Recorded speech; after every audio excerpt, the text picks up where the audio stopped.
Hey guys, and welcome to my first review of 2023. Though the movie is still from 2022, so yeah, it's the first movie reviewing video of 2023. Second video of 2023, but first video where I review a movie. Even though, as I said, it's still a movie from 2022. And as the title says, I'm going to talk about Puss in Boots: The Last Wish. And the movie really was as good as everyone was saying it was. First, I'll tell you a little bit of my history with Shrek franchise. When I was a kid, I really liked the first two Shrek movies, but later the franchise went downhill, and later when I rewatched, I realized I wasn't even a huge fan of the first two. So overall, the Shrek franchise was never a franchise I was very into.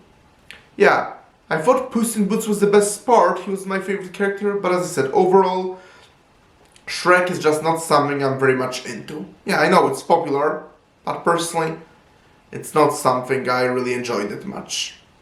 So naturally, I was not very interested in this movie when it was announced, of course. Which, among many reasons, I did not react to the trailer despite having some friends begging me to do it. Of course, once I saw the reviews for the movie and how many of the people I trust really enjoyed it, I actually got really interested. And based on what I was hearing and such, the movie actually sounded pretty cool.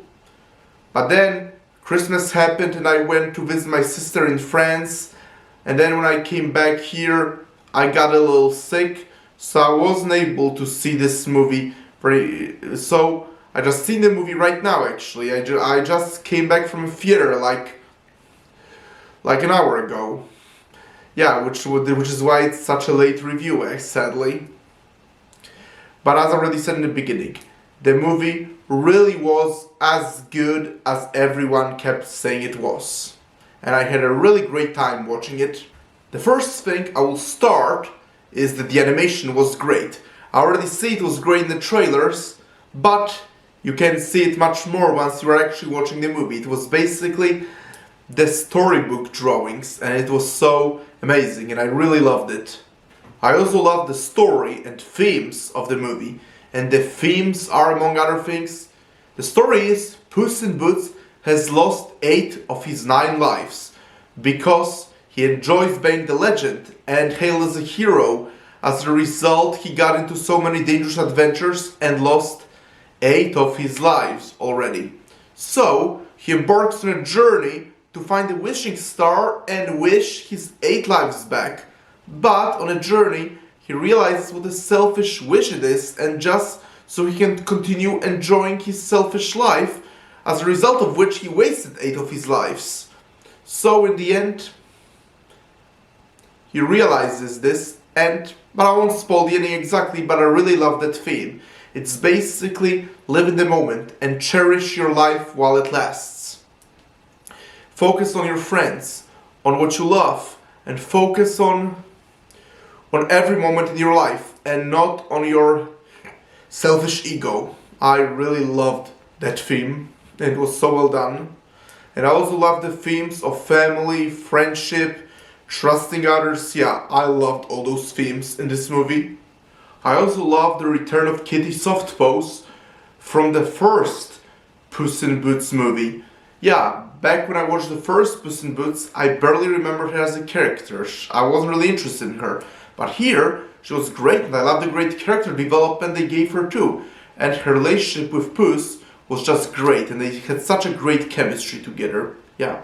And another character I'll talk about is Wolf, the bounty hunter. He's so scary and mysterious, and he haunts Puss in Boots throughout the movie, and he's occasionally seen. But the coolest part is the twist at the end of who he is, but I will not tell it here. And I also loved how the movie used music that felt very much like Sergio Leone's spaghetti westerns. Yeah, the music was so great, and it felt so perfectly in place with the movie. Finally, I'm going to talk about the action scenes. The action scenes here were just great, and they were so well choreographed. Although they were also pretty violent for a kids movie, which I really liked, even though some adults with kids probably won't like it. And in the end, I have to say, Puss in Boots: The Last Wish really was as good as everyone was saying it was, and I'm glad I watched it. It's my second favorite animated movie of the year. It's nowhere near as good as Guillermo del Toro's Pinocchio, but then again, that movie ended up in my top 10 favorite animated movies of all time. So yeah, but still, this is certainly second best animated movie of the year, and I was really impressed by it, and I think it's better than any of the Shrek movies, and certainly better than the first Puss in Boots. And I will compare it to another DreamWorks movie that came out this year, The Bad Guys. I really like The Bad Guys, I thought it was good, but I think this was actually much better. So overall, Puss in Boots: The Last Wish, really great movie that you should see, even though I think most of you have likely seen it already.